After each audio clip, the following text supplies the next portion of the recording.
अस्सलाम वालेकुम। आप देख रहे हैं रियलिटी नाउ। मैं हूं अली सरवर। सबसे पहले लाखों करोड़ों अरबों दुरूद और सलाम हुजूर अकरम सल्लल्लाहु अलैहि वसल्लम की ज़ात अक़दस पर। आज सुबह से ही ट्रैफिक का निज़ाम बड़ा दरहम बरहम था और आज आम तातील का ऐलान था शहर कायद में और लाहौर में भी था, लेकिन कराची में। और आज पूरा दिन कराची बंद रहा।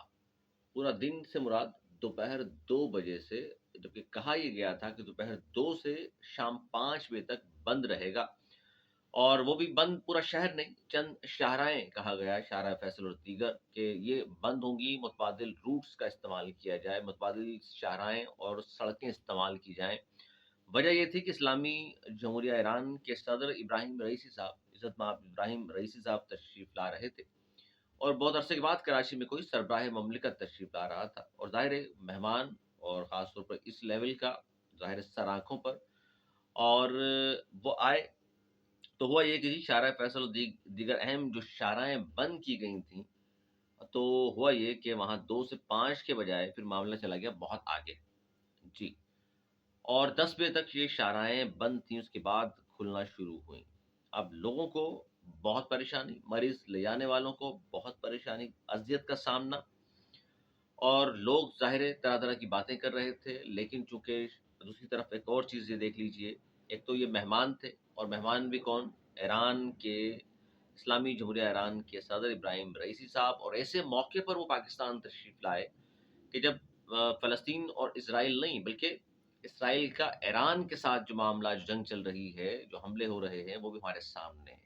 इसराइल बगल बच्चा है अमेरिका का। अब ये देख लीजिए आप कि और पाकिस्तान में फिर क्या हो रहा है, इस मेहमान की इज़्ज़त, वक़ार बिल्कुल, और सर-आँखों पे हमारे ये मेहमान हैं हमारे। तो दूसरी तस्वीर भी मैं आपको दिखाना चाह रहा हूँ कि तमाम परेशानी, तकलीफ़, अज़ियत जो सहनी पड़ी है उन शहरों में जहाँ-जहाँ वो गए और वहाँ पर ट्रैफ़िक का निज़ाम इस तरह का हुआ। तो ये देख लीजिए, अभी 2-3 दिन पहले कराची में जापानियों पर खुदकुश हमला, जापानी भी हमारे मेहमान थे ना, उन पर खुदकुश हमला किया दुश्मनों ने और दहशतगर्दों ने, और शुक्र है वो महफूज़ रहे। इस तरह कराची यूनिवर्सिटी के बाहर एक धमाका और फिर कराची में जो टारगेट किलिंग का लामतनाही सिलसिला चल रहा है, जिसको स्ट्रीट क्राइम्स का हम नाम दे रहे हैं, लेकिन वो पस पर्दा दुश्मन जो चाहता है, वो यही चाहता है कि शहर कायद में, इस पाकिस्तान के सबसे बड़े शहर में, जो सबसे ज़्यादा रेवेन्यू कमा कर पाकिस्तान को देता है, इसमें अमन-ओ-अमान की सूरत-ए-हाल मुसलसल ख़राब रहे, ताकि यहाँ सरमायाकारी भी ना हो सके और सी-पैक के ज़रिए जो प्रोग्राम्स यहाँ मुकम्मल किए जाने हैं, इस शहर की तरक्की होने हैं, वो भी रुकावटें जिस हद तक डाली जा सकें, वो मुसलसल तैयार बैठे हुए हैं।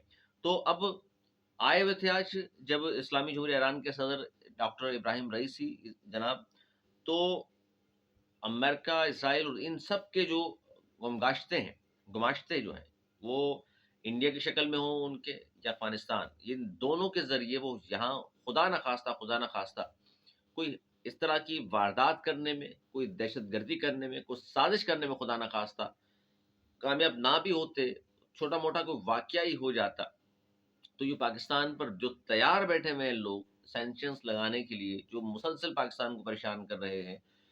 पड़ोसी मुल्क तो हमारा हिंदुस्तान तो पाकिस्तान को दिल से तस्लीम कभी किया ही नहीं, ना करेगा वो, असली दुश्मन है हमारा। लेकिन जो बड़े मगरमच्छ हैं, वो चाहते ही हैं कि इस तरह कोई वाक़या हो, उसको जवाज़ बनाकर पाकिस्तान पर पाबंदियाँ भी हों, दुनिया भर में पाकिस्तान को तन्हा कर दिया जाए, पाकिस्तान में सरमायाकारी ना हो, ख़ास तौर पर कराची में सरमायाकारी ना हो, सी-पैक रोल ओवर हो जाए और ये काम इस तरह का कोई भी ना हो।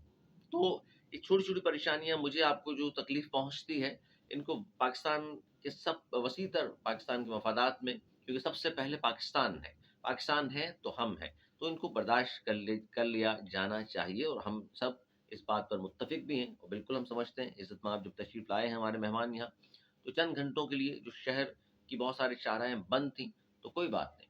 हम गयूर कौम हैं, हम मेहमानों को प्रोटोकॉल इज़्ज़त देते हैं और हम जानते हैं इस वक़्त दुनिया के क्या हालात हैं।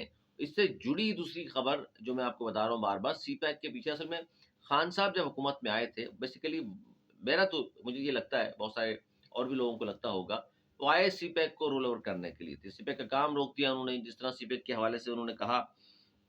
और लेकिन अब अच्छी बात ये हुई है कि सी-पैक प्लान कुछ भी हो जाए, पाकिस्तान और चीन ने सी-पैक को मुकम्मल भी करना है, मिलकर साथ भी चलना है, ये दोस्ती ख़त्म भी नहीं होनी और ये चलेगी इंशाअल्लाह। लेकिन हुआ ये कि दोनों मुल्कों के साथ अच्छा, अब حالانکہ بہت سارے خان نے اپنے دور حکومت میں، ان کی حکومت نے، میں تو کہوں گا، بہت ساری بڑی بڑی رکاوٹیں، ہڈلس ڈالنے کی کوشش بھی کی راستے میں، اور ڈالی بھی. اور سب سے پہلی رکاوٹ تو وہ عمران خان کی حکومت ہی تھی، میں سمجھتا ہوں. وہ جا چکی، انہوں نے بہت روڑے لٹکائے سی پیک کے راستے میں، اور دشمنوں کے ساتھ، سی پیک کے مخالفین کے ساتھ بڑی اپنی وفاداری نبھائی انہوں نے. اور آنے والے وقت میں آپ کو سب پتہ چل جائے گا، یہ جو میں باتیں کر رہا ہوں کس حد تک درست ہیں، اور کیا کیا وفاداریاں دشمنوں کے ساتھ وہ نبھاتے رہے، سی پیک کے مخالفین کے ساتھ وفاداریاں نبھاتے رہے. اور آپ کو یاد ہوگا وہ 10 یا 15 یا 20 ہزار طالبان لا کے جو بسائے انہوں نے پاکستان میں، وہ بھی اسی سلسلے کی کڑی تھی. وہ آج کہاں ہیں، کیا کر رہے ہیں؟ ظاہر ہے پھر آسان نہیں ہوتا نا قابو پانا فوراً تو ان پر. ظاہر ہے آہستہ آہستہ پکڑے تو سب جائیں گے، قانون کے شکنجے میں آ جائیں گے یا مارے جائیں گے. لیکن یہ سب کچھ ہوا، اور یہ باقاعدہ ایک سازش کے تحت ہوا. بہت جلد یہ سازش بھی آپ کے سامنے بے نقاب ہوگی. تو ان تمام چیزوں کو دیکھتے ہوئے ہمیں یہ ضرور ذہن میں رکھنا چاہیے کہ سب سے پہلے پاکستان ہے تو ہم ہیں. کراچی میں جو ٹارگٹ کلنگ ہو رہی ہے، اسٹریٹ ٹائم نہیں ہے، یہ اس میں بھی دشمن انوالو ہے. اور دشمن بھی وہی ہے جو اصلی دشمن ہمارا، جو پاکستان کو کبھی بھی دل سے جنہوں نے تسلیم نہیں کیا. وہ کسی نہ کسی راستے، کبھی فرقہ واریت کی ہوا کو بڑھانا چاہتا ہے، کبھی شیعہ سنی کی بات کرنا شروع ہو جاتے ہیں، کبھی سیاسی بنیادوں پر، کبھی مذہبی بنیادوں پر، کبھی معاشی بنیادوں پر. شہر میں ٹارگٹ کلنگ، اسٹریٹ کرائم، سارا کا سلسلہ ایک دم شروع ہوتا ہے. پھر وہ ہم دیکھتے ہیں کہ ٹھیک ہے، اس میں ہمارے پولیس کا بھی کام ہے کہ ان کو تدارک کرے. لیکن اگر پولیس کی کارکردگی دیکھیں تو وہ بھی سوالیہ نشان ضرور ہے. لیکن ہمیں یہ بھی دیکھنا چاہیے کہ یہ سازش کہاں سے ہو رہی ہے ہمارے اس ملک کے خلاف. یہ میرے اور آپ کے خلاف نہیں، ہمارے پاکستان کے خلاف. دیکھیے، میرے آپ کے اختلافات اپنی جگہ، ہمارے سیاسی اختلافات اپنی جگہ، مذہبی حوالے سے بھی میرا آپ کا بہت ساری باتوں پہ اختلاف ہو سکتا ہے، لیکن پاکستان کے نام پہ نہیں ہونا چاہیے. یہ وطن ہمارا ہے، ہمارے آباء و اجداد نے قربانیاں دے کر اس وطن کو حاصل کیا ہے. تو یہ وطن ہے تو ہم ہیں.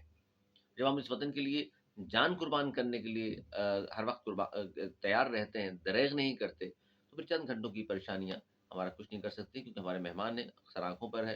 اور پاکستان چلے گا تو انشاءاللہ پاکستان آگے بھی بڑھے گا. لیکن پھر وہی میری بات کہ سب سے پہلے پاکستان ہے. اس بات کو ہمیشہ اپنے ذہنوں میں رکھا کریں کہ ہمارے اختلافات اپنی جگہ، لیکن ملک میں نے اور آپ نے نہیں رہنا. اس ملک نے تا قیامت رہنا ہے. ہمارے بچوں نے بھی یہاں زندگی گزارنی ہے. اس پاک وطن کے لیے انہوں نے بھی اپنی جانیں قربان بھی کرنی ہے. اور اس وطن انشاءاللہ بہت جلد آپ دیکھیں گے کہ دوبارہ ترقی کی شاہراہ پر گامزن بھی ہوگا اور ترقی بھی کرے گا. اپنا بہت خیال رکھیے گا. مجھے اجازت، مرنے کے بعد.